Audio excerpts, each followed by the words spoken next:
To talk to you about my rules of success and about visualizing your dreams, because it is so important to know exactly what you want to accomplish and what you want to do.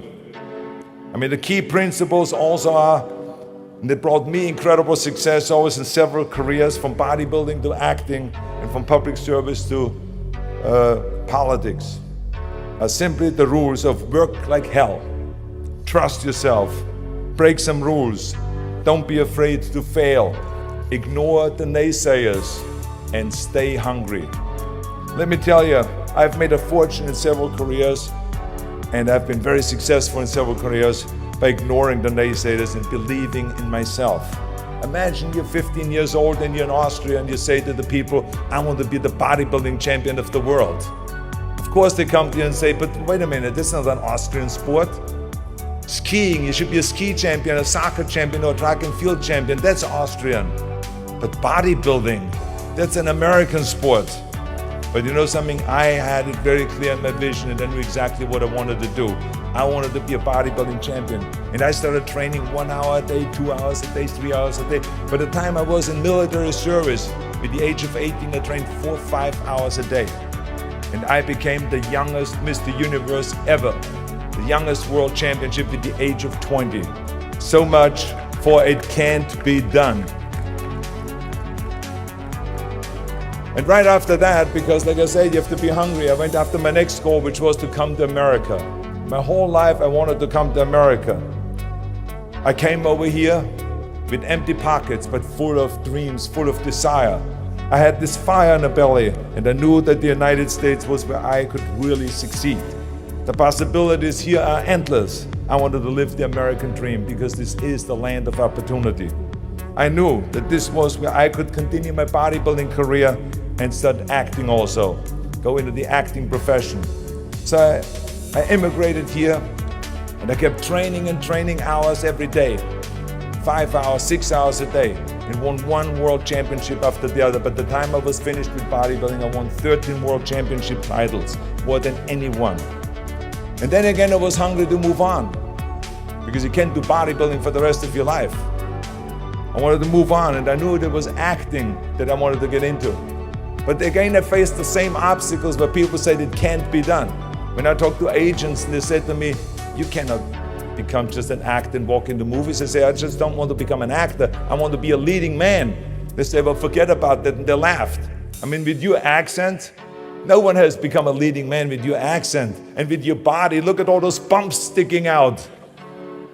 This overdeveloped body they were in 20 years ago when they did Hercules movies, but now it's Dustin Hoffman, it's Al Pacino, it's Woody Allen. Those are the new sex symbols. Don't you understand it? Look at you. Forget it, it will never happen. And with your name, Schwarzenegger or whatever your name is, I can see that already up there on the billboards. That isn't going to sell any tickets. But you know something? I didn't listen to them.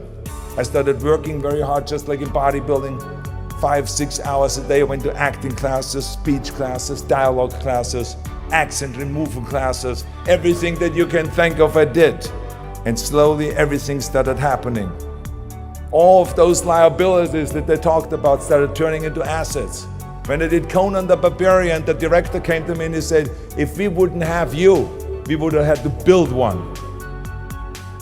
And on Terminator, the director said, I couldn't imagine to have anyone play Terminator that wouldn't have an accent and that wouldn't have your body. I cannot imagine the line, I'll be back, with a normal American accent. It works so perfectly that you have this German accent. So all of those things that they say the liabilities became an asset.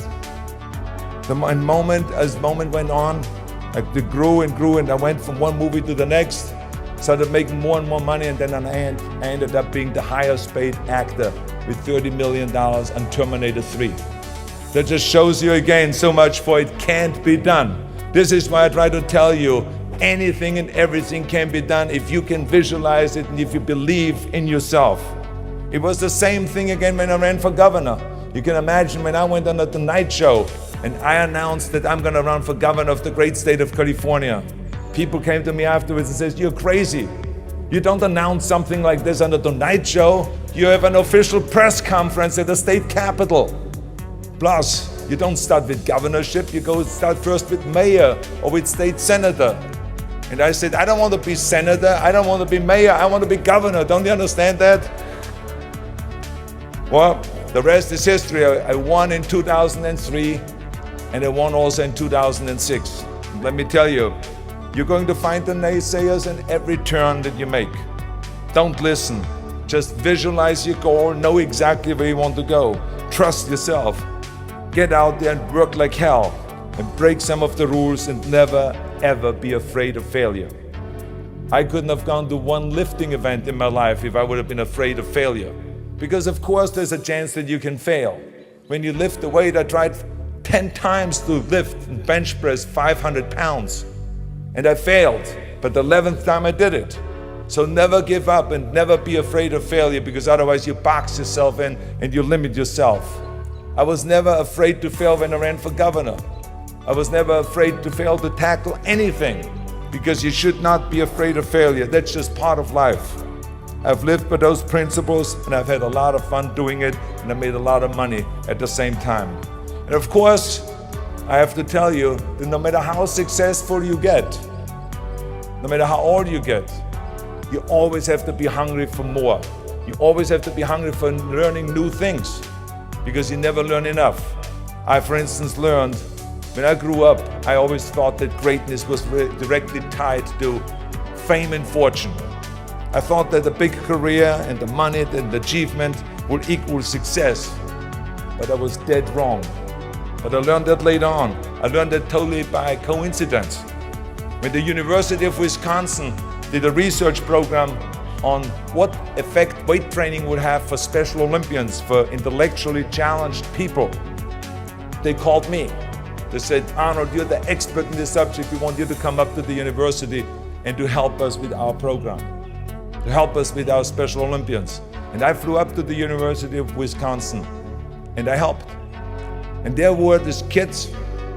The first exercise we decided to do was bench press, and they were all standing in line. The first kid laid down on a bench. I put a 40-pound barbell over his chest and he did a simple exercise of bench press. He did 10 reps. Then he got up, and then the next one laid down. I put the barbell over his chest, and then that kid started breathing really heavy, and all of a sudden he started screaming really loud. And he jumped up, I put the bar back, and he started shaking. I realized that he was scared of the weight. So I calmed him down. I said, it's okay. Just watch your friends do the bench press, and maybe you want to try it again. And the friends came through and they did all their bench press and everyone did great performance, and then all of a sudden he stood in line on the end and tried again. He laid down. This time I gave him the empty bar, just the 20 pounds, and he did 10 reps. And then I said, you want to have more plates on it? More weight? He said, yes. So I put 2 more plates on it. Now it was back to the 40 pounds that he had earlier. And he did 10 more reps. Then he said more. Then I put 2 more plates on it. Now it was 60 pounds. He did another 10 reps. And he said more. He did then 80 pounds. Then I lifted the weight off and he jumped up, high-fived everyone, and he was so excited. And it was a real eye-opener for me, because when I saw that kid going from terror to self-confidence in that short period of time, and that I had that effect on him, that I could do that, I was so excited about this. As a matter of fact, I went home to the hotel that night and I was so delighted, and I said to myself, what is going on here? Wait a minute, I didn't make any money. It was not a career move at all. It was nothing. Why am I so excited? Well, let me tell you, I figured out that it was because I was reaching out and helping someone that needed help. And my father-in-law, Sergeant Schreiber, who started during the Kennedy administration and Johnson administration, the Peace Corps, the Job Corps, Legal Aid to the Poor, Head Start, and all of those very important programs. He gave a speech at the Yale University, and he said it very clearly when he said to the students, tear down that mirror. Tear down that mirror that makes you always look at yourself. Tear down that mirror and you will be able to look beyond, and you will see the millions and millions of people that need your help. And I realized then when he said that, that's what happened to me that day. That I tore down my mirror that made me always look at myself. and always worry about how can I get rich, how can I get famous, how can I make money, how can I make a career move. I tore down that mirror and looked beyond and saw all the Special Olympians that needed my help. So this was a great learning. That's why I say stay hungry.